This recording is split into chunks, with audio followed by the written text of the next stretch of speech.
Assalamualaikum warahmatullahi wabarakatuh. Perkenalkan, nama saya Intan Wai Sabrina. Saya Sifat Tingsia. Saya Eti Oktavia. Di sini kami akan menjelaskan tentang diagram yang ada pada materi pertemuan 7 dan materi pertemuan 8. Yang pertama yaitu production cycle. Siklus produksi adalah inti dari seluruh kegiatan perusahaan manufaktur. Disinilah proses perubahan terjadi, yaitu dari bahan baku menjadi barang jadi yang siap dijual. Di dalam siklus ini ada 3 komponen utama.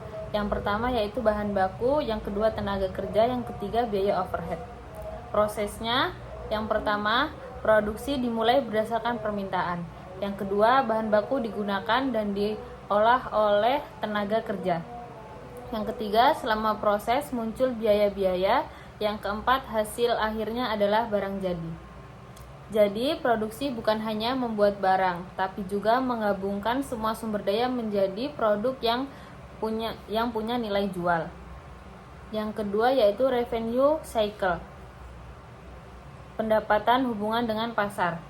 Siklus ini berhubungan langsung dengan pelanggan dan pasar. Masuk ke produksi. Customer order. Jadi, pelanggan memesan barang ini menjadi tanda utama bahwa perusahaan harus memproduksi barang yang sesuai dengan pesanan pelanggan. Selanjutnya yaitu sales forecast. Jika belum ada pesanan pasti, perusahaan tetap bisa memproduksi berdasarkan perkiraan permintaan pasar.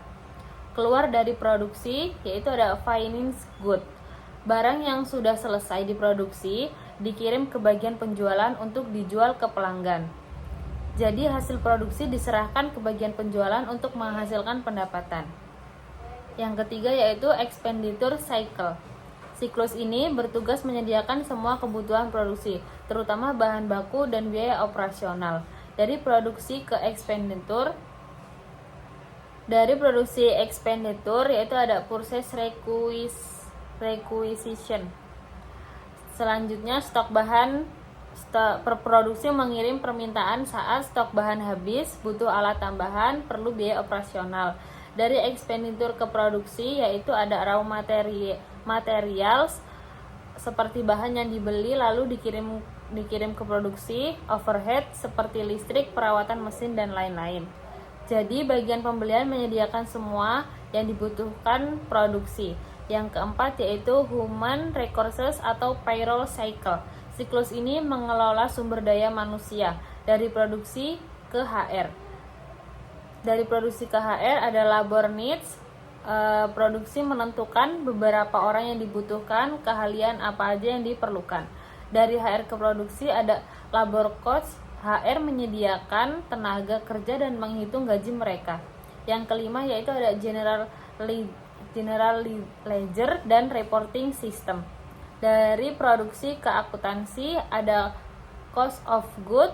Semua biaya yang terjadi di produksi dihitung dan dicatat seperti bahan baku, tenaga kerja, overhead. Proses di dalam sistem yaitu data dicatat dalam pembukuan, disusun menjadi laporan keuangan. Selanjutnya ada tujuannya yaitu mengetahui keuntungan atau kerugian menjadi dasar evaluasi perusahaan.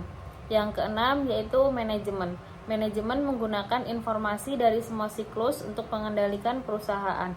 Dari produksi ke manajemen yaitu ada report berisi informasi seperti jumlah barang yang diproduksi, biaya produksi, efisiensi kerja. Yang terakhir yaitu fungsi manajemen. Fungsi manajemen yaitu mengambil keputusan, mengevaluasi kinerja dan mengontrol biaya agar efisien. Selanjutnya saya akan menjelaskan diagram level 0 data flow diagram DFD atau DFD siklus produksi. Fungsinya itu untuk menjelaskan alur data dan aktivitas dalam proses produksi dan mulai dari perencanaan produksi, pencatatan biaya dan laporan. Ada 4 proses utama. Yang pertama itu 1.0 product design, yang kedua itu ada planning dan scheduling, yang ketiga itu production operation, yang keempat cost accounting, ditambah hubungan dengan revenue cycle, expenditure cycle, HR atau payroll, dan general ledger. Yang pertama saya akan menjelaskan untuk bagian product design. Tahap ini adalah awal dari seluruh proses produksi, karena di sini perusahaan menentukan produk apa yang akan dibuat dan bagaimana cara membuatnya. Tujuannya supaya desain yang dibuat tidak terlalu mahal untuk diproduksi. Jadi kalau biaya terlalu tinggi, desain bisa diubah agar lebih efisien. Dari proses ini dihasilkan dua output utama. Yang pertama itu ada bills of materials, itu daftar lengkap bahan baku yang dibutuhkan. Yang kedua, operations list atau urutan langkah-langkah produksinya. Kedua informasi ini kemudian mengarah ke bagian planning dan scheduling. Jadi desain menentukan produk ini dibuat dari apa dan lewat proses apa, sekaligus memastikan desain tersebut masuk akal secara biaya. Yang kedua itu ada planning dan scheduling, perencanaan dan penjadwalan. Bagian ini sering disebut sebagai pusat utama dari siklus produksi, karena semua keputusan penting itu dibuat di sini. Jadi planning ini menerima banyak input dari berbagai arah. Yang pertama itu dari revenue cycle atau penjualan, yaitu sales forecast atau perkiraan penjualan dan customers orders atau pesanan yang ada. Yang kedua itu dari product design, yaitu BOM atau bill of materials, daftar bahan yang dibutuhkan, dan operation list, yaitu langkah-langkah produksinya. Yang ketiga dari expenditure cycle, itu pembelian, yaitu informasi ketersediaan bahan baku.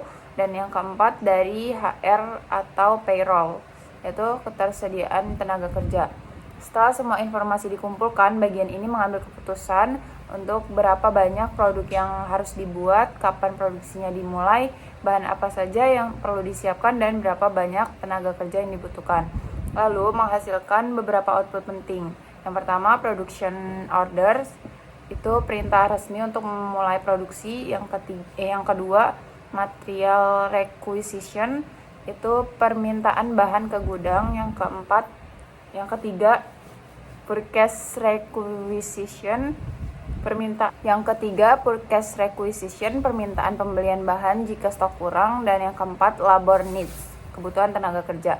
Planning ini bukan hanya menjadwalkan, tapi juga menghubungkan semua bagian supaya produksi bisa jalan tanpa kekurangan bahan atau tenaga kerja. Yang ketiga, production operation. Ini adalah tahap di mana barang akan dibuat secara fisik. Bagian produksi menerima yang pertama production order dari planning, yang kedua bahan baku dari expenditure cycle atau gudang, yang ketiga tenaga kerja dari HR. Selama proses produksi berlangsung, ada beberapa hal yang terjadi. Yang pertama, bahan baku diproses menjadi barang setengah jadi. Yang kedua, barang setengah jadi diproses lagi menjadi barang jadi. Selain itu, produksi juga mencatat semua aktivitas melalui dokumen. Material, yang pertama material requisition, bahan apa saja yang dipakai. Yang kedua, job time ticket atau waktu kerja karyawan. Yang ketiga, movie ticket, yaitu perpindahan barang antar proses. Semua data ini kemudian dikirim ke cost accounting. Sementara itu, barang jadi dikirim ke revenue cycle. Jadi tahap ini adalah untuk realisasi rencana sekaligus sumber utama data biaya. Yang keempat, cost accounting atau akuntansi biaya. Bagian ini berfungsi untuk mengumpulkan, menghitung, dan menganalisis semua biaya produksi. Input utama berasal dari production. Yang pertama, pemakaian bahan baku. Yang kedua, jam kerja tenaga kerja. Yang ketiga, biaya overhead seperti listrik, mesin, dan lain-lain. Kemudian dihitung menjadi cost of goods manufactured dan laporan biaya produksi. Hal ini dialirkan kedua arah. Yang pertama ke general ledger untuk penyusunan laporan keuangan. Yang kedua ke manajemen untuk pengambilan keputusan seperti efisiensi, harga jual. Yang ketiga kembali ke produk desain, yaitu untuk mengevaluasi apakah desain terlalu mahal. Jadi cost accounting bukan cuma mencatat, tapi juga memberi feedback agar proses ke depan lebih efisien. Yang kelima, hubungan antar siklus. Kalau dilihat secara keseluruhan, arah alurnya seperti ini. Yang pertama itu revenue cycle, yaitu planning, memberi permintaan. Yang kedua planning ke production, yaitu memberi perintah produksi. Yang ketiga, production ke revenue cycle, yaitu mengirim barang jadi. Yang keempat, production ke cost accounting, yaitu mengirim data biaya. Yang kelima, cost accounting ke general ledger dan manajemen, yaitu dia mengirimkan laporan. Yang keenam, cost accounting ke product design, yaitu memberi evaluasi biaya. Yang ketujuh, planning ke expenditure cycle, yaitu planning minta membeli bahan, pembeli mengirim bahan. Yang kedelapan, planning ke HR, yaitu planning minta tenaga kerja, HR menyediakan tenaga kerja. Yang keenam, penjelasan tambahan. Setiap proses punya potensi masalah, misalnya produk desain. Desainnya itu terlalu mahal atau sulit dibuat. Yang kedua, planning atau salah hitung kebutuhan, produksi kelebihan atau kekurangan. Yang ketiga, production, yaitu pemborosan bahan atau kesalahan produksi.